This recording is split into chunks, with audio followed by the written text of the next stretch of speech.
Rompendo em Fé.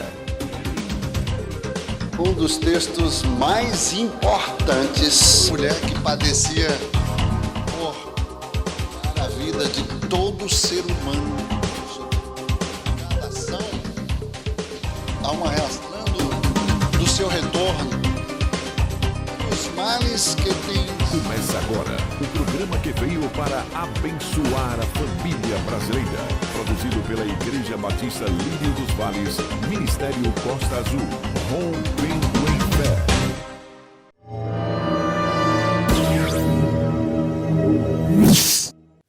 Marcos 8, 34.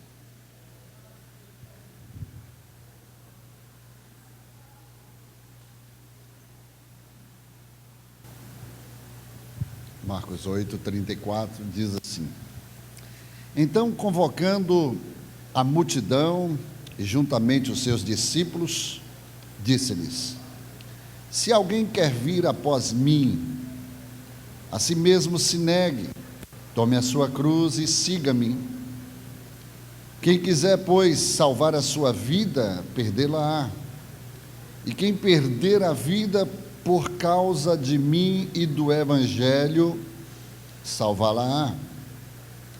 Que aproveita o homem ganhar o mundo inteiro e perder a sua alma? Que daria um homem em troca da sua alma?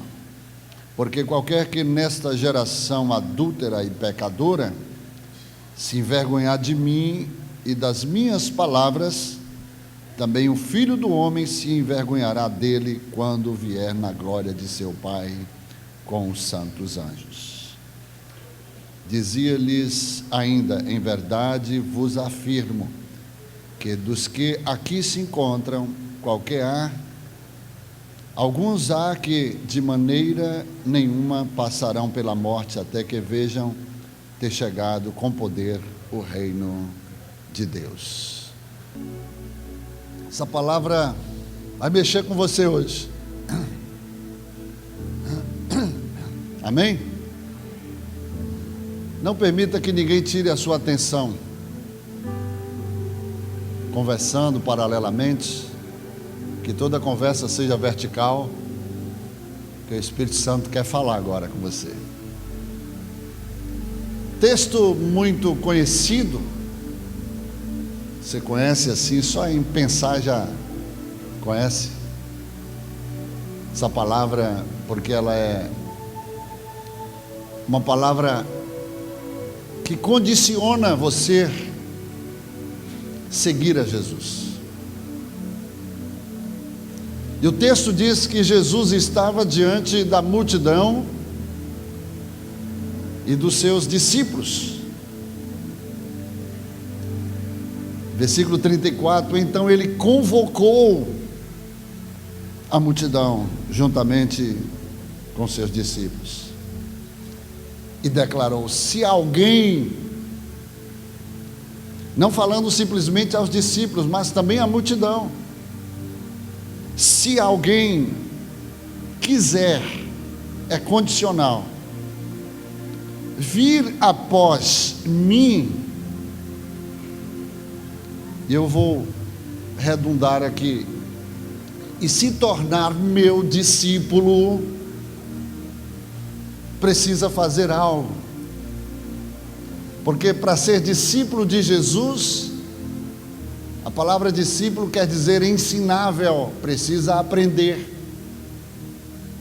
E Jesus estava ali treinando os seus discípulos, o qual haviam chamado, mas também não fechou a porta para a multidão, porque os discípulos antes era multidão. E Jesus condicionou dizendo: para ser meu discípulo é necessário, em primeiro lugar, negar a si mesmo. Em segundo lugar, tomar a sua cruz, para em seguida seguir-me. Mas o que é negar a si mesmo? Porque muitas vezes por não termos um discernimento da palavra de Deus, a gente acaba fazendo uma salada de fruta e misturando tudo, né? Porque logo em seguida ele diz: porque aquele que quiser ganhar a sua vida, perdê-la, mas o que perder por amor a mim e ao evangelho, ganhá-la. Então, na verdade, o que Jesus está querendo clarear nas nossas mentes é que nós não podemos segui-lo fazendo a nossa própria vontade. Precisamos renunciar à nossa vontade, muitas vezes, nossos desejos para poder segui-lo. Ele uma vez disse: eu não vos chamarei mais servos, porque o servo não sabe o que faz o seu senhor. João 15. Porém, eu vou promovê-los a amigos. E o amigo, ele tem intimidade para saber tudo que vem do coração do Pai. Toda revelação que vem do coração do Pai, ele traz ao seu amigo. Como disse, o Senhor Jeová não fará coisa alguma aqui na terra, sem antes revelar os seus segredos aos seus profetas, aos seus amigos. Deus trabalha em conformidade com a sua palavra. Deus não pode negar a sua palavra. A palavra de Deus, ela é absoluta, mas você pode muitas vezes agir como se fosse obsoleta, mas ela é absoluta, porque Jesus falou: passarão os céus e a terra, mas a minha palavra não passará. Muitas pessoas dentro da igreja já não acreditam por causa do tradicionalismo, por achar que a palavra de Deus é uma escrita. Infelizmente, muitas pessoas até conhecem a palavra. Algumas pessoas que querem conhecer a palavra, é só entrar numa escola de teologia, num seminário teológico, num curso, e conhecer a palavra. Mas eu quero te dizer que a palavra não pode ser conhecida simplesmente por um curso. A palavra é conhecida pela revelação do seu Espírito, o Espírito da palavra, o Espírito Santo, que nos traz a revelação. E ela deixa de ser uma palavra estática e passa a ser uma palavra dinâmica. Ela deixa de ser a palavra logos, porque muitas pessoas pegam a palavra, colocam lá no Salmo 91, Salmo 23 e coloca lá na sala da sua casa, deixa aberta, como se fosse uma proteção, como se a palavra, né, viesse a te proteger. Mas a palavra, sem ser acionada, sem ser discernida, sem se tornar rema na tua vida, ela não vai fazer nada. Ela não vai acontecer, ela não vai fluir, ela não vai ser ativada. É necessário que você, através da sua própria vida, possa ativá-la, e ela vai funcionar na tua vida. Amém? Então o Espírito é que nos revela. A letra mata, mas o Espírito traz a revelação da letra. Então precisamos colocar essa palavra em prática. Se nós não vivermos a palavra, porque Jesus disse: se as minhas palavras estiverdes em vós, e se vós estiverdes em mim, você vai viver debaixo de céus abertos. Pedireis o que quiserdes e assim vos será feito. Essa palavra precisa encarnar em você. Quando o próprio Jesus disse, através de João: no princípio era o verbo, Capítulo 1: o Verbo estava com Deus e o Verbo era Deus. Todas as coisas foram feitas por intermédio dele, sem ele nada do que foi feito se fez. E o Verbo entrou dentro de uma carne, de um corpo humano, se encarnou, se tornou carne e habitou e viveu entre nós, cheio de graça e de verdade. E vimos a sua glória, a glória do unigênito do Pai. Só podemos ver a glória da palavra quando ela foi encarnada, quando ela for vivida, quando ela se tornar rema na tua vida. E aí ela vai funcionar. Ela deixará de ser estática e passará a ser dinâmica, porque o reino de Deus é dinâmico. Se observa que águas paradas não produzem milagres, mas Deus dá instruções, dá comandos, move as águas.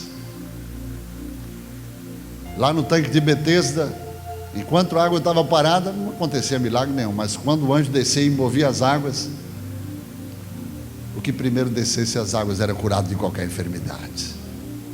Então é necessário você se movimentar, é necessário você se colocar na dispensação, porque Deus só usa quem está em movimento.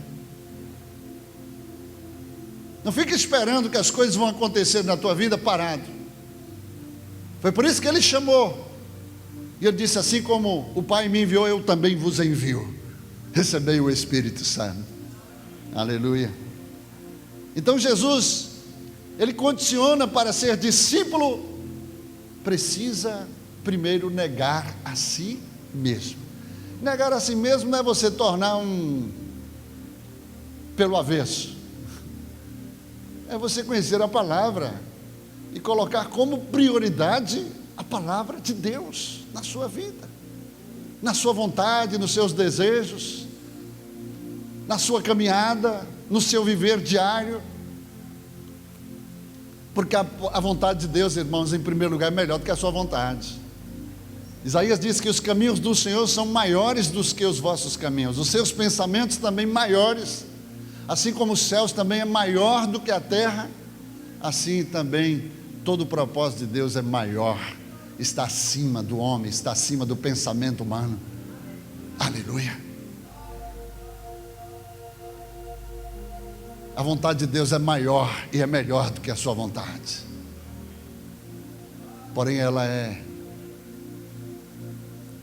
uma vontade boa. Quantos querem viver numa boa vontade? Ela é agradável, sobretudo perfeita. Então é seguir, irmãos, é deixar essa palavra direcionar você, porque a Bíblia fala pelo salmista: luz para os meus caminhos, lâmpada para os meus pés. Lâmpada para os meus pés, luz para os meus caminhos, é a tua palavra. A palavra dá direção aos seus pés, ilumina o teu caminho, para que você possa viver na luz, deixar as trevas e seguir a luz. E o caminho do justo é como a luz da aurora, que vai brilhar a cada dia mais e mais, até se tornar dia perfeito. Então, queridos, a palavra precisa ser viva. Vamos deixar até a Bíblia, pelas suas letras, estaticamente falando, e nos mover no rema de Deus, para que ela possa se cumprir na nossa vida. Tudo que você precisa, a palavra, ela se auto-revelará na tua vida, ela se fará conforme a sua necessidade. A palavra de Deus lá diz: no princípio Deus criou os céus e a terra, ponto. Quando Deus dá um ponto, tudo que Deus faz é perfeito e completo. Se Ele não dá o ponto, é porque Ele ainda está construindo. No versículo 2, a ciência explica que há milhões de anos entre o o versículo 1º e o 2º. E aí de repente, depois de Deus construir tudo, os céus e a terra, e toda a obra de Deus sempre, Ele não coloca um ponto sem antes concluí-la. Aí no versículo 2º, e a terra, a versão mais aplicada aqui, se encontrava, e a terra era, ou se encontrava, né, deformada, vazia, e havia trevas sobre a face do abismo. A terra estava um abismo. E aí, em seguida diz, e disse Deus, Deus entra em movimento, haja luz. E Jesus se revela como, eu sou a luz deste mundo. Quando ele começou o seu ministério, ele saiu de Nazaré e veio para a Galileia. E aquele que viviam nas regiões da sombra da morte, de repente viu a luz. Aquele que vivia em trevas, de repente brilhou a luz. E ele começou a ensinar, ele começou a se movimentar pela palavra e disse, arrependei-vos porque é chegado o reino de Deus. Essa foi a tônica da sua mensagem, que fala sobre, aleluia, mudança de mentalidade, movimento da mente, mudança de mente, metanoia. Essa é a mensagem de Jesus. E eu gosto de afirmar que se Jesus mudar a nossa forma de pensar, você, eu, estaremos prontos para mudar o mundo inteiro para Ele.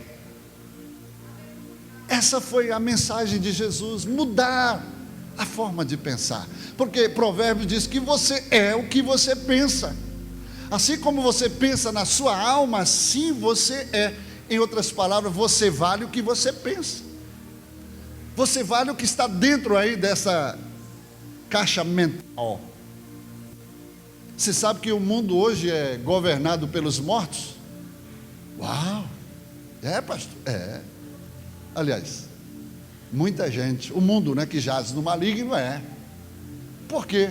Vai lá no consultório de psicologia, de psiquiatria, você vai ver mundo, você vai ver muita gente querendo luz, mas em trevas, né? Passa primeiro pelas essas fases aí da psicanálise. Não é, pastor? O senhor é contra a psicanálise? Não, de forma alguma. Da psicologia não, psiquiatria também não.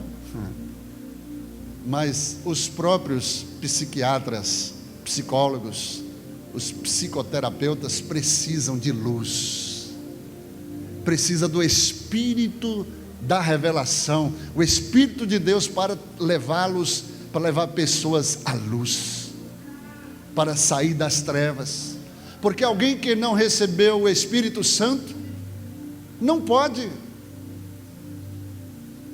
tratar a sua própria alma. Você vai entregar a sua alma a alguém que não consegue nem mesmo colocar a sua alma em ordem, a alma toda bagunçada? Como é que você pode orientar, instruir e conduzir, apontar caminhos? Não. Em outras palavras, vá a um desses profissionais, mas que seja cheio do Espírito Santo. Aí sim vai ajudar dentro do conhecimento humano, com o conhecimento divino, colocar a sua alma em ordem. Amém, queridos? Então nós precisamos de luz, e a palavra de Deus é luz. Muitas vezes estamos aprisionados nas trevas, e é por isso que a Bíblia se torna obsoleta para alguns, mas ela é absoluta, e tudo que ela diz, ela se confirma através do próprio, aleluia, próprio Jesus, que diz, eu sou o alfa e o ômega, eu sou o princípio e sou o fim.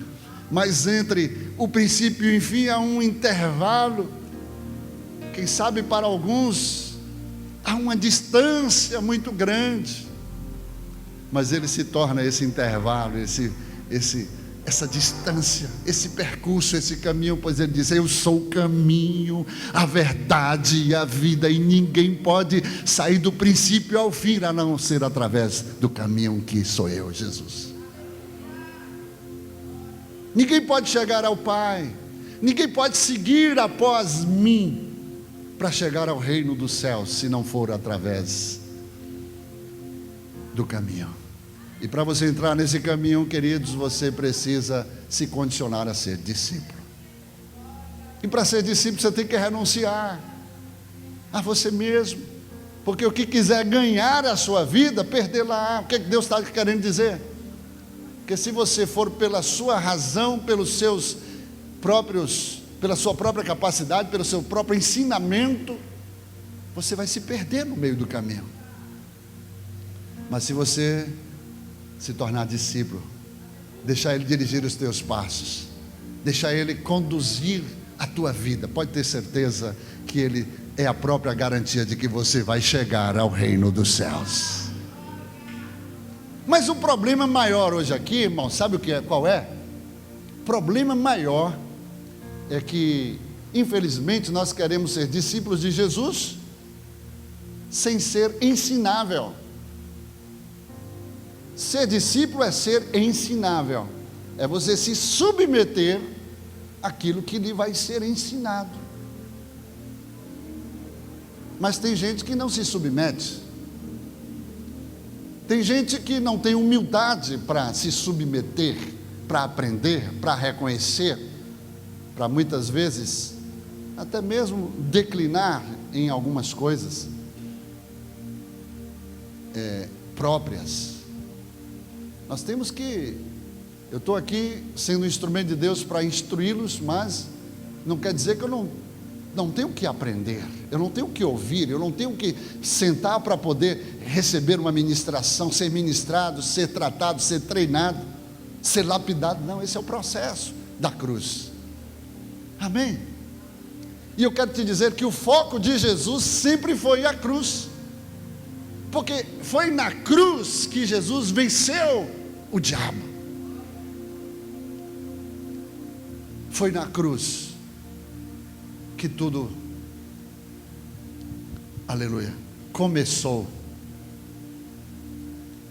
Foi na cruz, a partir da cruz. Alguém que se embaraça com as coisas desse mundo não consegue chegar à cruz. A Bíblia diz que Jesus estava com a multidão, estava muito bom ali, né? Jesus poderia ali estabelecer a sua igreja, 15 mil é o mínimo, até porque se você vê uma família judaica, não tinha somente um filho, e normalmente os filhos eram obedientes, e os pais levavam os filhos, né? Lembra lá quando Jesus foi lá para a primeira participação lá na festa, lá, 12 anos, lá em Jerusalém, as famílias, né? E um só filho, aí significava pai e mãe era 5 mil. 5 mil homens, 5 mil mulheres, mais um filho, 5 mil. Mas só que não era simplesmente, a família não era composta de uma só pessoa, né? O pai, mãe e um filho. Tinha 2, 3, 4, e olha lá. Então era multidão, irmãos. E Jesus poderia, bom, aqui está bom para começar a minha igreja, eu vou treinar esse pessoal aqui, vou começar por alto. Não, mas Jesus, ele fez questão de primeiro começar com 12, é estratégico. Não vamos entrar aqui nesse aspecto, mas ele começou com 12. Jesus tinha compromisso com 12. A multidão seguia, porque Jesus sabia que a multidão seguia Jesus por causa das suas necessidades, por causa do pão, da enfermidade, por causa de algum interesse. A multidão é interesseira. Infelizmente tem muita gente hoje que dá mais ibope à multidão do que os seus próprios líderes. E Deus falou comigo, irmãos, eu recentemente aqui, eu pedi perdão aos meus líderes, porque eu estava focado mais na construção. Foi necessário, até para a gente ter um espaço de conforto, para a gente trazer convidados e ter tudo que a gente vai ter em nome de Jesus. Mas infelizmente eu me encontrei só e acabei desfocando. E eu fui criticado muitas vezes, até mesmo no meu pastoreio, e aí eu tive que pedir perdão. Pedi aqui aos meus líderes, e não tenho dificuldade em pedir às minhas ovelhas, porque Deus falou: agora chega, agora o foco é o rebanho, é as ovelhas. Lá no livro de Provérbios, capítulo 27, está lá escrito, procura, versículo 23, 24, procura conhecer o estado das tuas ovelhas, coloca o teu coração sobre o rebanho, porque as riquezas não duram para sempre, nem duraria a coroa de geração a geração. Quando aparecer o renovo, começar a brotar a erva do campo, então os bodes serão para o preço do campo, e haverá bastante leite de cabra. Leite de cabra é o melhor tipo de leite, e a palavra diz: e haverá bastante leite de cabra para o teu sustento. Uau! Leite de vaca não, de cabra. Vai comprar lá um litro de leite de cabra, um quilo de queijo de cabra, quanto é que custa? É o mais próximo do materno, né? Meu filho Daniel, a mãe não tinha leite na época, teve que tomar leite de cabra, e ele ficou forte, quando era bebê. E haverá bastante leite de cabra para o teu sustento, para o sustento dos teus criados. Eu vou ter criado, servo. E para o sustento da tua casa. Então, tudo isso, a palavra está dizendo que eu preciso colocar o coração no rebanho do Senhor, no tesouro do Senhor. Procura conhecer o estado das tuas ovelhas, fala de cuidado. E eu tinha me perdido, irmãos, no cuidado, perdendo ovelhas, as ovelhas, e eu falei: meu Deus, eu tive que voltar, descer, me arrepender, pedir perdão a Deus, aos meus líderes, ao rebanho, para poder retomar, porque é uma responsabilidade muito grande você conduzir o rebanho no caminho da cruz. Não é de qualquer jeito, porque senão vão se perder no caminho e não vão chegar à cruz. Muitos líderes hoje se perdem por causa da multidão, porque infelizmente hoje, nos dias modernos, a multidão dá ibope. A igreja hoje é mais reconhecida pelo número da multidão, né? Aí tem gente que fala: lá na minha igreja tem juiz, tem advogado, tem médico, tem doutor, tem... E aí, né? Mas o que dá ibope a Jesus é pelo número de discípulos que você consegue conduzir ao caminho da cruz. Isso é bom. E nós vamos ganhar todas essas classes para Jesus e conduzir no caminho da cruz. Mas o que nós precisamos ter em mente, queridos, que não podemos nos perder no caminho da cruz. Porque se você observar, Jesus mesmo com seus discípulos, quando foi no caminho da cruz, o caminho da cruz requer obediência, e Jesus foi provado na obediência lá do Getsemane. Jesus foi passado na prensa, Jesus foi moído no Getsemane, porque Getsemane é lugar de prensa, é lugar de confronto, é lugar de aflição, é lugar onde ele, aleluia, vai derramar gotas de sangue, é lugar de sofrimento, é lugar de decisão, sobretudo lugar de obediência. Jesus, para entrar no caminho da cruz, precisou obedecer no Getsemane, porque não há cruz sem obediência. E Jesus chegou ao seu limite, humanamente falando: Pai, se possível, passa de mim esse cálice, todavia não seja o que eu quero, não é a minha vontade, mas é a tua vontade, que é perfeita, que é boa e que é agradável.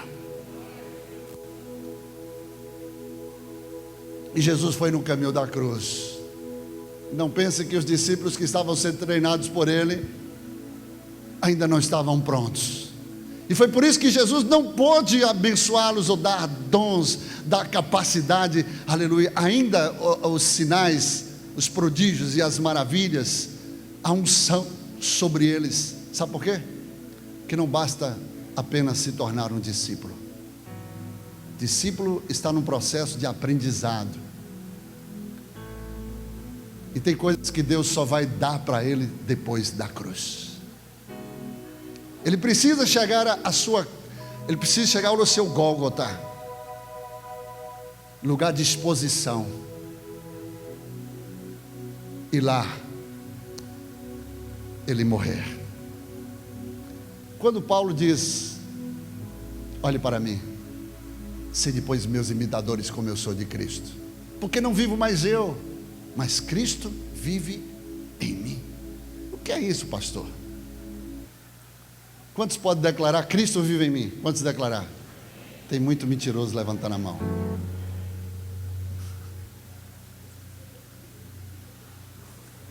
Eu falo, tem muitos. Porque para Cristo viver em você, você tem que morrer. Eu vou provar isso. E eu quero te dizer que morto não se levanta para se defender. Morto que chega até a cruz e é crucificado, aí ele é vitorioso, porque a nossa vitória está na cruz. Mas se falando em que há um processo de crucificação enquanto você caminha caminha até aos pés da cruz, tudo bem, há um processo. Você vai morrendo aos poucos, né? Aí vai te respaldando aí. Mas aí você diz: Cristo vive em mim. Se Cristo vive em você, meu irmão, não há lugar aí para duas pessoas viverem, não. Existe a natureza adâmica, que é a natureza carnal, essa natureza que, se você depender dela, ela te lança no chão e te leva para o inferno, ok? E a natureza divina, o qual te deu uma paternidade nova, o qual te fez e te constituiu filho de Deus. Antes você era treva, pela natureza divina se tornou luz. Você era filho do diabo pela natureza divina, e pela paternidade divina se tornou filho de Deus. E filho de Deus não é filho adotivo, é legítimo, porque o filho espiritual é legítimo, porque Deus é espírito, e Deus te fez nascer de novo espiritualmente, te fazendo filho. Está escrito. Jesus veio a ser o primogênito da nova geração. Depois eu cheguei. E quantos chegaram juntos?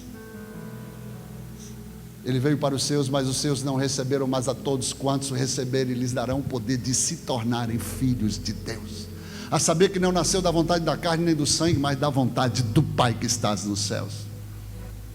Então eu sou filho, porque a natureza de Deus hoje está dentro de mim. Mas há uma guerra, pastor, há um processo, a gente precisa entender isso. Isso é batalha espiritual. O Paulo passou por isso. E ele diz: há uma guerra, uma batalha dentro de mim, porque o bem que eu quero fazer eu não consigo, mas o mal que eu não quero eu acabo fazendo. Então uma guerra, e isso acontece dentro de você. Essa natureza adâmica que precisa ir para a cruz, precisa morrer e deixar a natureza divina fluir na tua vida e revelar quem vive dentro de você, Cristo Jesus.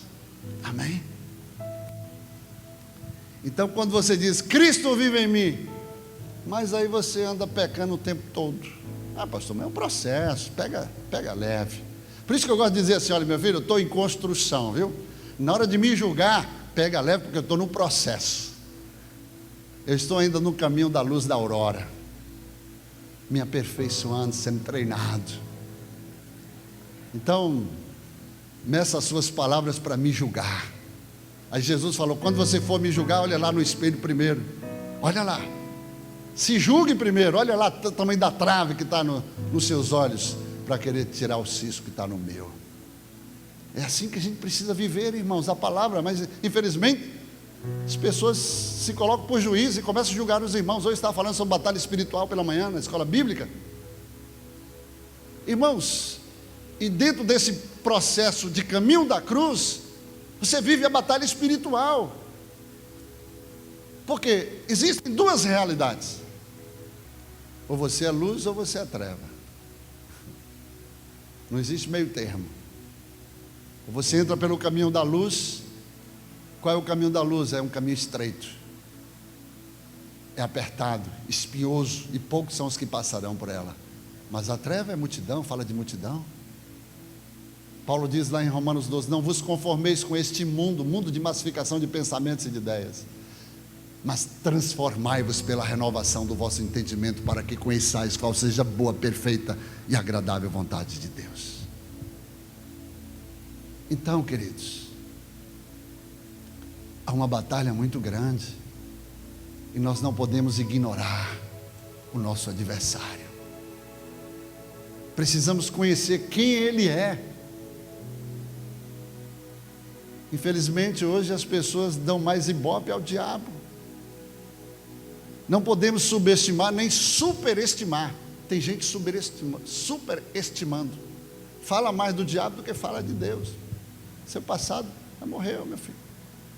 Você só vai lembrar o diabo, o seu passado, para mostrar que Deus é grande na tua vida, que Deus te libertou, que Deus te tirou das trevas para a luz, que Deus te tirou da miséria, da morte, para um caminho de prosperidade, um caminho de vitória. Mas voltando aqui, irmãos, mas quem está gostando, diga amém. Então o caminho da cruz é um caminho de renúncia, mas nem todo mundo quer renunciar. Por quê, pastor? Porque a Bíblia fala para você entender que o seu inimigo é o diabo, e às vezes você perde tempo combatendo o bom combate com o seu irmão, falando mal dele, puxando o tapete dele, né? Graças a Deus aqui na Líder não tem isso, né? Isso é só nas outras igrejas. Não ouvi nenhum amém? Aqui nós temos batido forte em relação a isso, que mais o diabo quis e ainda intenta, dentro do propósito dele, é trazer divisão dentro da igreja, porque ele sabe que a igreja dividida é um campo minado para ele, fácil dele operar. Mas quando a igreja está em unidade, Deus ordena a vida e abençoa para sempre. Então nós temos que ter essa consciência. Isso é renunciar. Muitas vezes você pode não gostar do seu irmão, mas a Bíblia diz que se você que convive com seu irmão, que tem a oportunidade de revelar o amor de Deus, a palavra de Deus na vida do seu irmão, e não faz, você é mentiroso. Diz que ama Deus, é uma coisa nada, é uma coisa nenhuma. A Bíblia está dizendo, João está dizendo, você é mentiroso. Porque, irmão, olha, eu sou capaz de perdoar a pessoa que mais me fez mal na vida.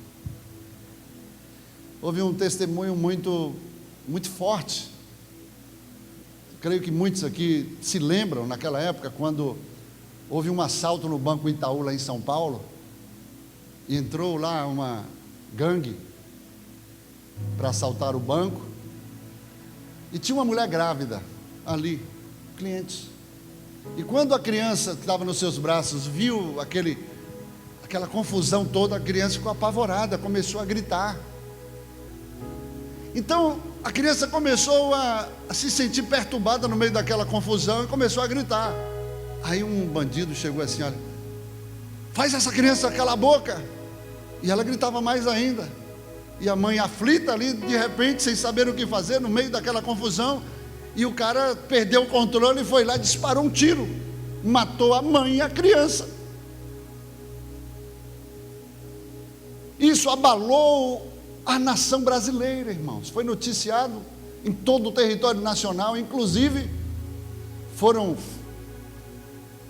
pegos os bandidos, e este que principalmente disparou o tiro contra aquela mãe e o filho, estava na prisão.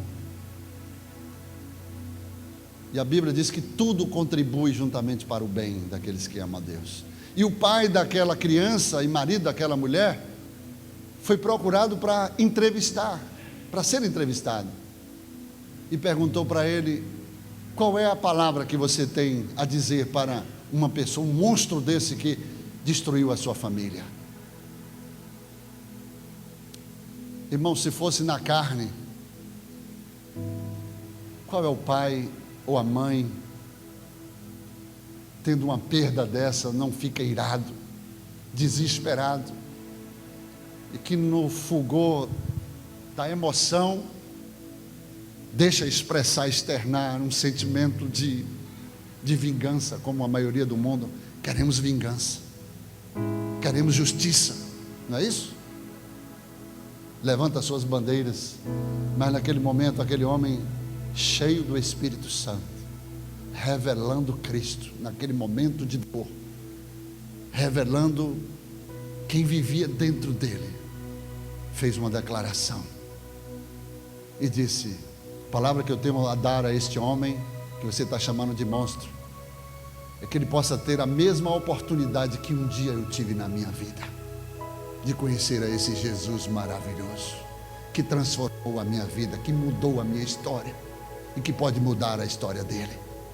Sabe o que aconteceu? Este monstro, lá dentro da cadeia, ouviu pela televisão esse testemunho, e lá o Espírito Santo foi até a alma dele, o constrangeu com aquelas palavras, e ele abriu o seu coração e convidou Jesus também para entrar na sua vida e transformar o seu viver. E a palavra daquele homem no seu testemunho alcançou aquele bandido lá dentro da cadeia. Sabe o que aconteceu? Aquele bandido se converteu e se tornou, foi treinado, renunciou à sua própria vontade, à sua própria vida e seguiu o caminho da cruz. E quando ele de fato foi crucificado, ele chegou ao caminho da cruz, ele entregou a sua vida, ele sepultou a sua vida. Deus agora derramou dons, unção, graça. Deus o promoveu, o guindou a um ministério pastoral, e ele passou a ganhar prisioneiros dentro daquela prisão. E o seu testemunho de mudança e transformação refletiu diante da justiça, que ele depois teve a benesse, ele foi alcançado pelos indultos, né? Por causa do seu comportamento, foi solto, e por onde passa, dá o testemunho e prega o Evangelho de Jesus Cristo. Você pode aplaudir Jesus por isso? Aleluia!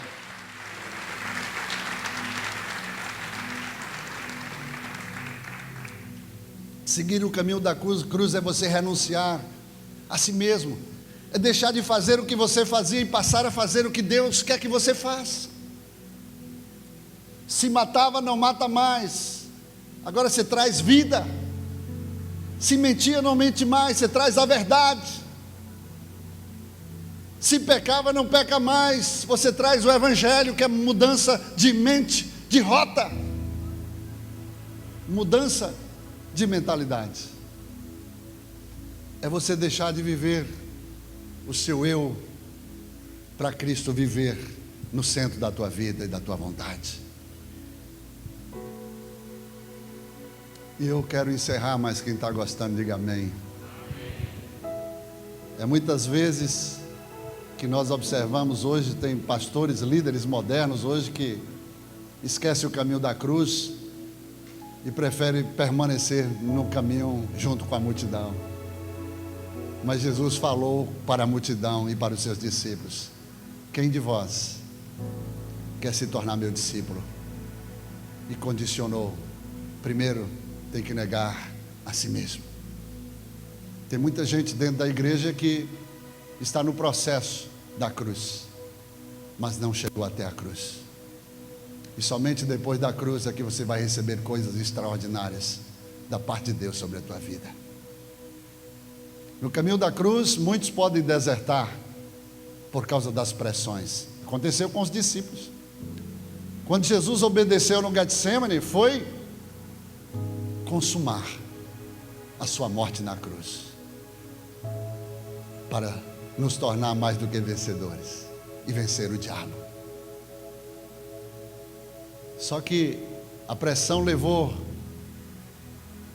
um deles a negar o Cristo, outro a traí-lo, e mais 9 abandonar Jesus na caminhada do Gólgota, no caminho da cruz. Somente um. Tem que ter um, irmão, porque Deus sempre vai usar um. Amém? Deus sempre vai contar com um. Ah, pastor, mas um só não faz verão. Uma andorinha só não faz verão, não é isso que... Mas com Deus faz. Samar fez com Deus, Gideão fez com Deus. Você pode fazer com Deus. E com Deus é maioria. Foi até a cruz, dos que estavam sendo treinados, discipulados por Jesus. Significa que nem todos que são discípulos hoje têm a garantia de chegar até a cruz.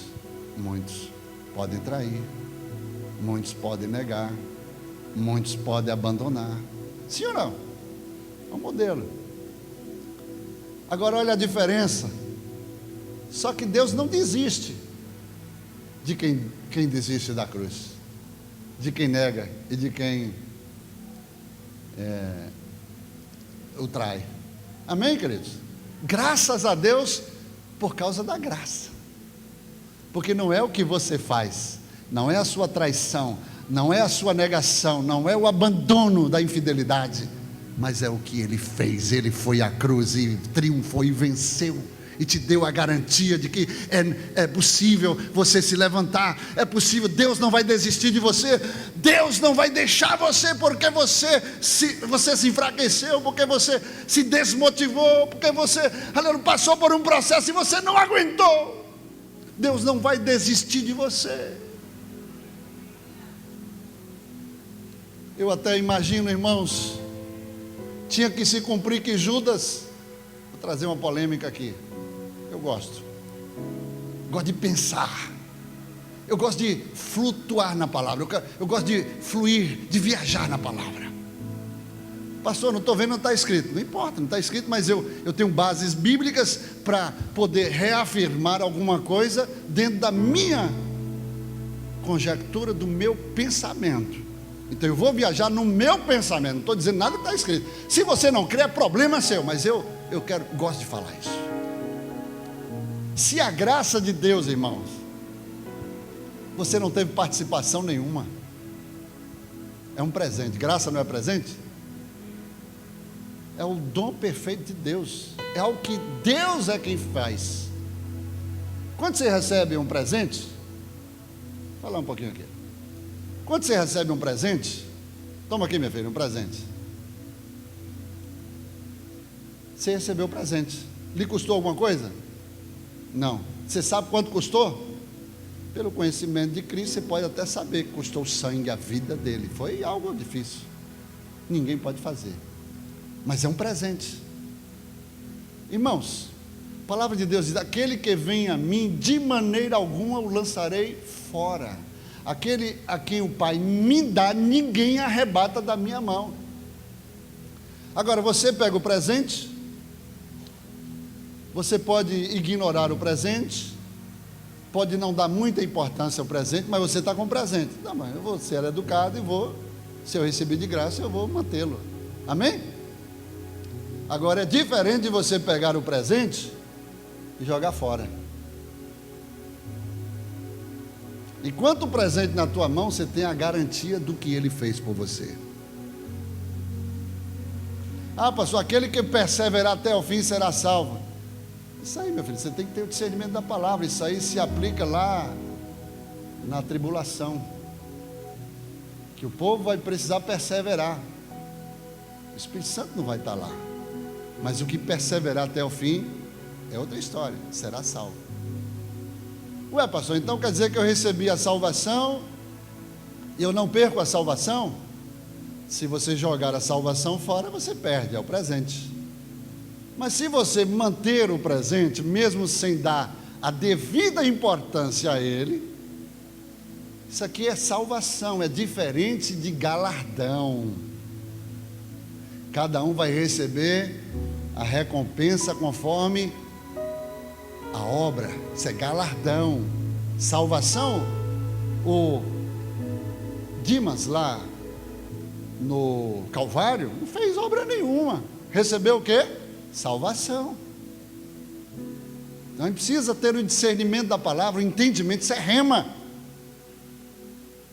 Bom, eu vou entrar no que a Bíblia diz, que um era diabo, um o diabo entraria entre os discípulos que foram escolhidos por Jesus. Se cumpriu ou não? Traiu, cumpriu-se as Escrituras. Tinha que trair. Mas não significa, se a graça é para todos, quando você trai, quando você nega, quando você abandona a graça, perde o seu efeito? A graça deixa de funcionar? Não, irmão. Pode ser o cara mais perverso da terra. Chega no final da vidinha dele lá, se ele abrir o coração e naquele momento se arrepender e reconhecer e receber o presente, ele recebe a salvação.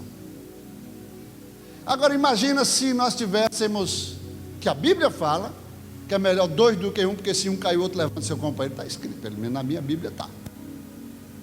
E se por acaso Judas, porque deixou o diabo entrar, e se tivesse alguém junto com ele, que pregasse a palavra para ele: Judas, meu irmão, você não se lembra do que o mestre falou, do que ele nos instruiu?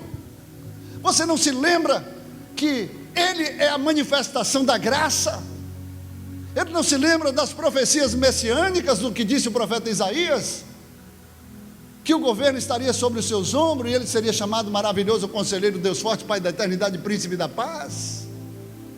Você não se lembra que ele disse que ressurgiria ao terceiro dia? Então, meu irmão, não cometa nenhuma decisão antes de você conhecer a graça, porque todos que conheceram depois a manifestação da graça, Jesus foi atrás de Pedro, não desistiu de Pedro, inclusive mandou um recado direto para ele, quando o anjo transmitiu o recado a Maria: diga aos discípulos e a Pedro que eu vou adiante deles na Galileia, e lá os encontrarei. Isso é graça. Eu imagino que se Judas não tivesse cometido uma decisão pessoal, mas se permanecesse mesmo depois do erro na palavra, ele poderia aguardar 3 dias, e depois do terceiro dia Jesus também iria atrás dele, e a graça se revelaria. Agora, aí é um pensamento meu, viu? Não vai me criticar não. Quando Jesus desce ao inferno, e a Bíblia diz que ele pregou a espíritos aprisionados, Judas não estava aprisionado não?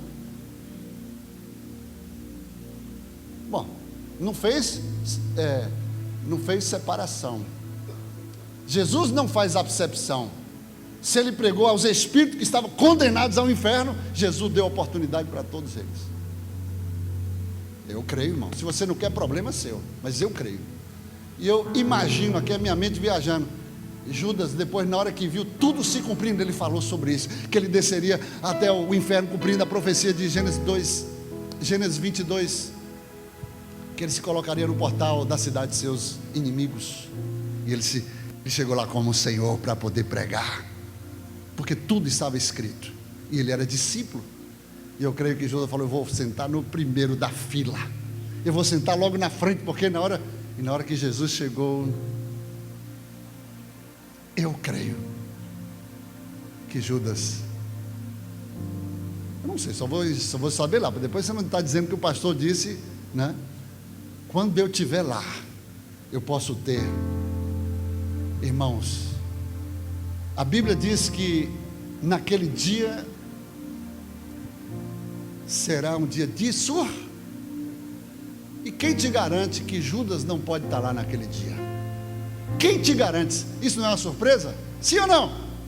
Eu não vou dizer nem que sim, nem que não, irmão, mas eu estou movimentando aqui a palavra na minha mente para pensar como Deus quer que você pense.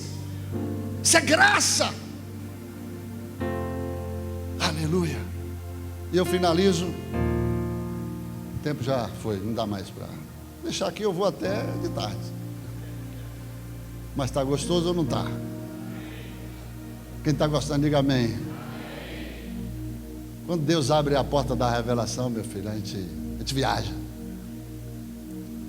Ele diz: tem que renunciar e tem que negar a si mesmo e tomar a sua cruz. Sabe qual é o maior problema? Tem muita gente querendo diminuir o peso da cruz. Tem gente que corta um pedaço da cruz.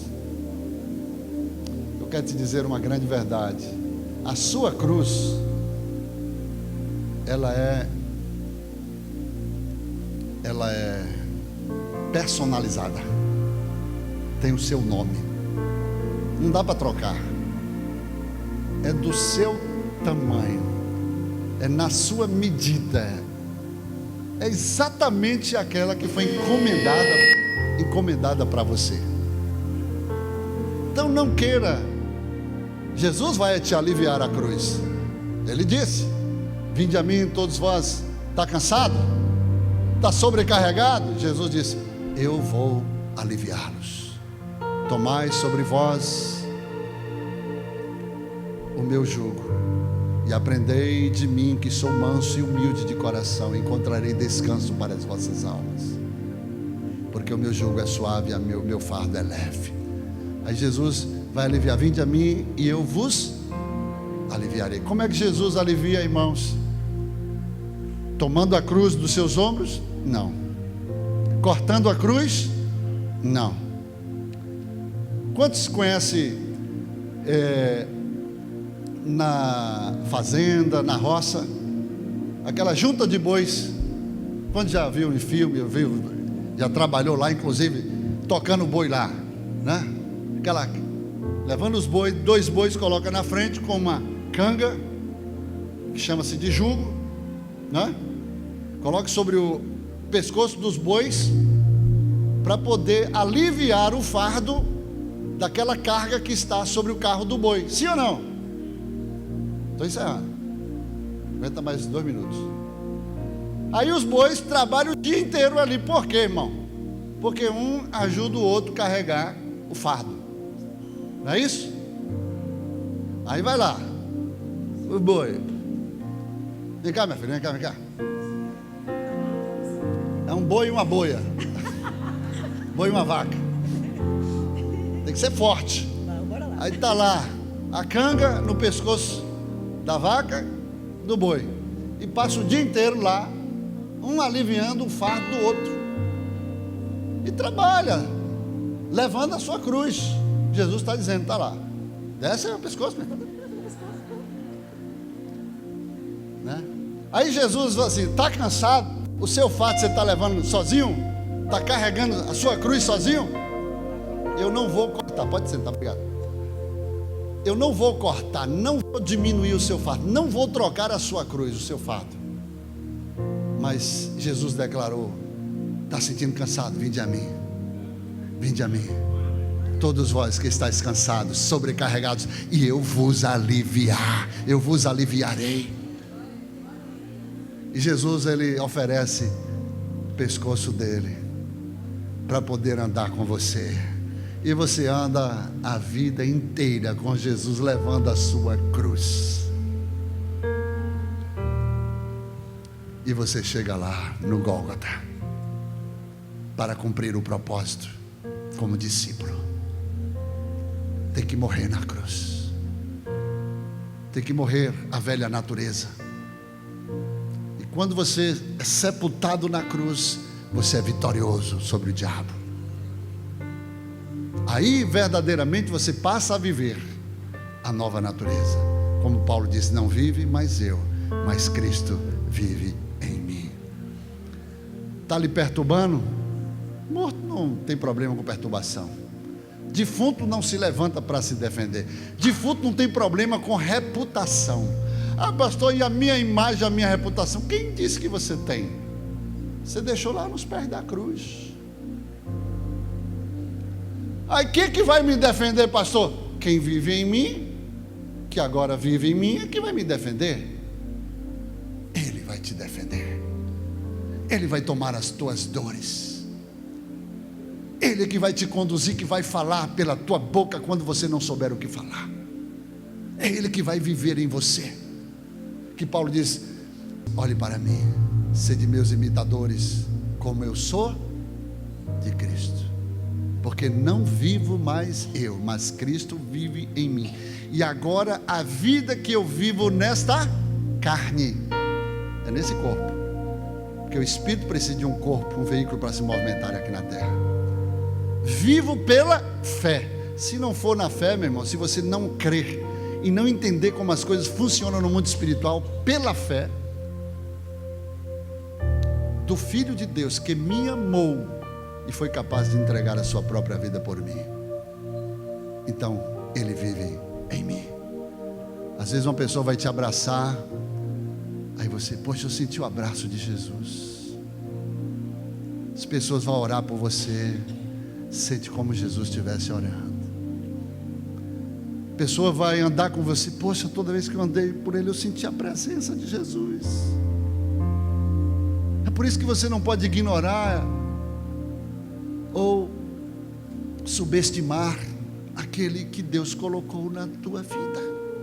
A sua carne pode rejeitar, pode querer derrubar, puxar o tapete dela, falar mal dela, mas há um Espírito dentro de você que depois da cruz vai te dar discernimento para que você possa viver de forma diferente, porque somente depois da cruz vem a revelação do Filho de Deus, porque somente depois da cruz você recebe os dons e vai operar pelos sinais. Somente depois da cruz você verdadeiramente vai poder ver o reino dos céus. Vamos ficar de pé.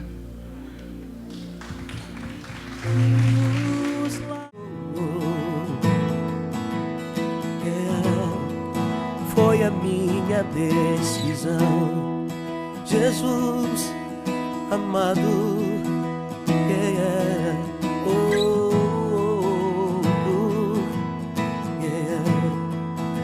pois é teu meu coração. Produzido pela Igreja Batista Lírio dos Vales, Ministério Costa Azul, rompendo em fé.